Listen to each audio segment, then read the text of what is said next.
And finally, the Marvel Cinematic Universe brings us the greatest hero of all, Kevin Bacon. Guardians of the Galaxy Holiday Special. This was, I wasn't entirely sure what to expect from this. I think partly because it's been so long since the last Guardians movie. I mean, they've been appearing, Endgame, Thor Love and Thunder, but they haven't really had a dedicated thing of their own for a while because, all the nonsense that went on with James Gunn. And once he finishes up Guardians 3, he's going to be very busy over at Warner Brothers trying to manage the DC property. So this is probably the penultimate bit we're going to get from him.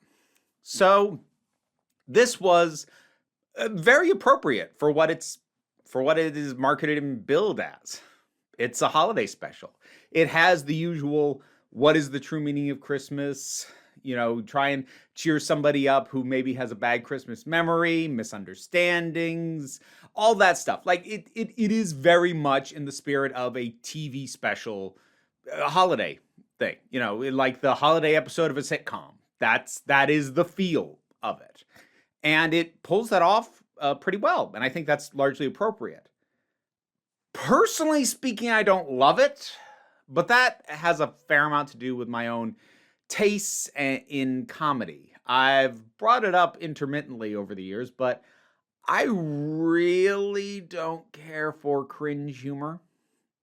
I get uncomfortable when the core of the joke is, oh, this person doesn't understand what's going on, or look at them just, get all this wrong and they have no clue. I'm not saying that can never work, but 9 times out of 10, if that's the basic premise for a joke, I'm not going to be laughing. I'm going to be uncomfortable. And that's a decent amount of the humor in this. Now, that's not inappropriate to the Guardians. It actually got me thinking about the fact that there is a decent amount of cringe-esque humor in Guardians, especially around characters like Drax or like Mantis, but I don't mind it so much in the movies, and I think a lot of it has to do with emphasis and framing, because when you take those characters and those kinds of comic beats and you filter them through a story that I am engaged with, completely separate from the humor, where the humor is just flavoring on a story that, as long as I like the story, this is fine, and maybe it even works in a light enough dose. But when we get something like this, which isn't a particularly strong narrative, and it's not trying to be, the emphasis is much more on the moment-to-moment humor. And so the cringe-style humor that gets deployed feels a lot more present than it might otherwise. And there might not even be more of it here than is even standard for the Guardians of the Galaxy, but as someone who does not like that kind of humor, it feels a heck of a lot more prevalent and a lot more upfront. So I didn't love that. But again, that's not really an issue with things so much as it is my own taste. It does still have what I think any holiday specialties have, which is it's sweet. It's well-intentioned. It wants to give you good feels. I mean, the characters internally within the narrative want to give each other good feels. The show wants to give you good feels. It's coming at this entire thing exactly as I would want something like this to approach this kind of material. It's a good time. It's fun. I just, just there were a few moments where I was like, okay, I might actually just mute this and put on subtitles because but it's bright and it's colorful, and it was just nice to see some of these characters again. There are some specific comedy beats that I won't even spoil, but they were just like, that's nice, or that's a nice callback. I like the intention behind having this kind of animated style opening and closing for like flashback bits with Yondu. I appreciate that. They were kind of ugly. Like, I understand this was a low budget affair. I understand that. But it's just very low end rotoscoping, and I'm sorry, it is kind of ugly. But again, its heart was very much in the right place with pretty much all this. Oh, and the opening song for this thing, that song's great. I loved that. I immediately sought that song out after the fact of like, this is just fun. And obviously I feel like I probably should bring up Kevin Bacon, and his presence in this, and he's fine.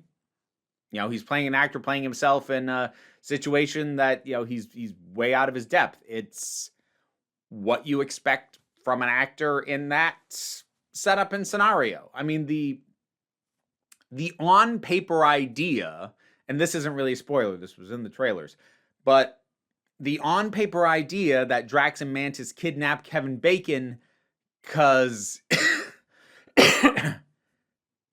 the way Peter talks about Kevin Bacon makes him seem like the world's greatest hero, and they want to give a person to Quill as a present. Like, most of the humor is in that premise. The specifics as it plays out, Although it was kind of cool to see Mantis actually get into a fight. That was actually really neat to see how that played out, because like she was present during the big climactic stuff in Endgame, but we didn't really get much of a focus on her and how she was, helping in that scenario. But now I'm like, oh, okay. That's how that works. Cool. So that was kind of nice. And I just enjoy these characters. I do like spending time with them. I like how grouchy Nebula is. I like that Groot appears to be going through like a gym rat phase. That's and like it's just in the way he's currently designed, but it is like, dude, what are you doing? So it's fun. It was enjoyable.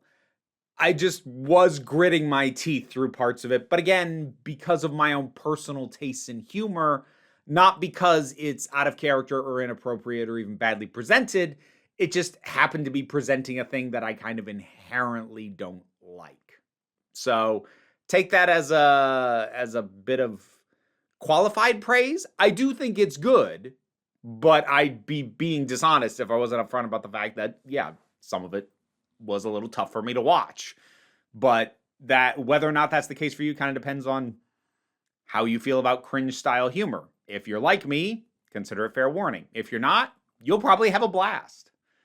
Guardians of the Galaxy Holiday Special. What did you think about this? Whatever your thoughts are, drop something down in the comments. Let's talk about it. Patreon's what pays the bills, keeps this whole operation up and running. Even if you can't help me out there, like, share, subscribe. They all help as well.